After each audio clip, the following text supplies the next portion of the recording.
नमस्कार, म कृषि ज्ञान केन्द्र सुनसरीका कार्यालय प्रमुख नीलकमल सिंह र आज चाहिँ यो चालु आर्थिक वर्षको लक्ष्य बमोजिम चाहिँ बाली उपचार शिविर हामी सञ्चालन गर्न गइरहेको छु र अर्कोतिर चाहिँ माटो परीक्षण शिविर पनि सञ्चालन भइरहेको अवस्था छ।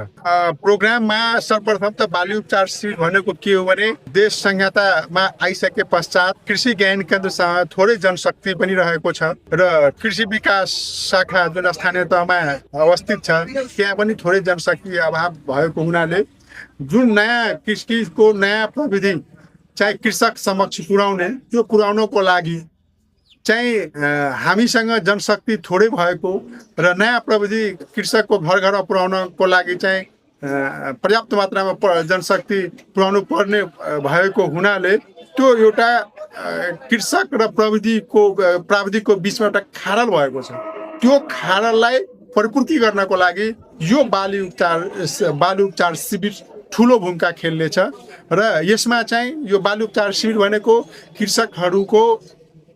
खेतीबारीमा जुन विभिन्न किसिमका बाली नाली चाहे तरकारी बाली फलफुल होस् चाहे खदान बालीसँग रिलेटेड होस् दलहन बालीसँग के छ सबै बालीमा केही न केही चाहिँ रोग किराबाट जति ग्रसित छ भनेर त्यो रोग किरा ग्रसित भएको नमुना चाहिँ यहाँ चाहिँ यो शिविर केन्द्रमा लाउने र यस शिविर केन्द्रमा चाहिँ बाली उपचार शिविर कसरी सञ्चालन गर्ने हाम्रो दक्ष प्राविधिक छ। विभिन्न समयमा चाहिँ तालिम लिएको छ र यसमा बाली संरक्षण अधिकृतद्वयहरू हुनुहुन्छ। त्यो बाली संरक्षण अधिकृत नमुना लागेको बाली नालीमा रोग लागेछ कि किरा लागेछ कि केही चाहिँ सूक्ष्म खाद्य तत्त्वको कमीले गर्दाखेरि यसरी भएको छ र त्यसको चाहिँ हाम्रो केही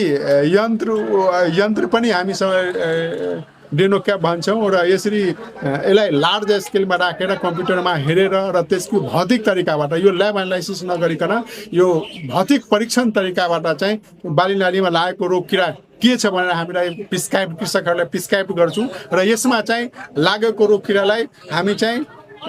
यो आकस्मिक बाली संरक्षण सेवा अन्तर्गत हाम्रो विषादीहरू चाहिँ निःशुल्क उहाँहरूलाई वितरण पनि गरिरहेको अवस्था छ र जसले गर्दाखेरि के छ भने भोलिको दिनमा किसानहरूले आफूले लगाएको बाली नालीमा जुन रोग किरा केबाट ग्रसित भएको छ उसलाई प्राविधिक ज्ञान हुन्छ र त्यो प्राविधिक ज्ञान चाहिँ आगामी दिनमा चाहिँ त्यसलाई चाहिँ त्यो प्राविधिक ज्ञानबाट चाहिँ त्यसरी चाहिँ उसले उपचार गर्न पाउँछ र ताकि चाहिँ लागत कस्टबाट चाहिँ लागत कस्ट घटाउन सकिन्छ र उनीहरूको एउटा प्रविधिको बारेमा र प्राविधिक मार्फत सिकाएको कुरामा ज्ञान हासिल प्राप्त गरेर आगामी दिनमा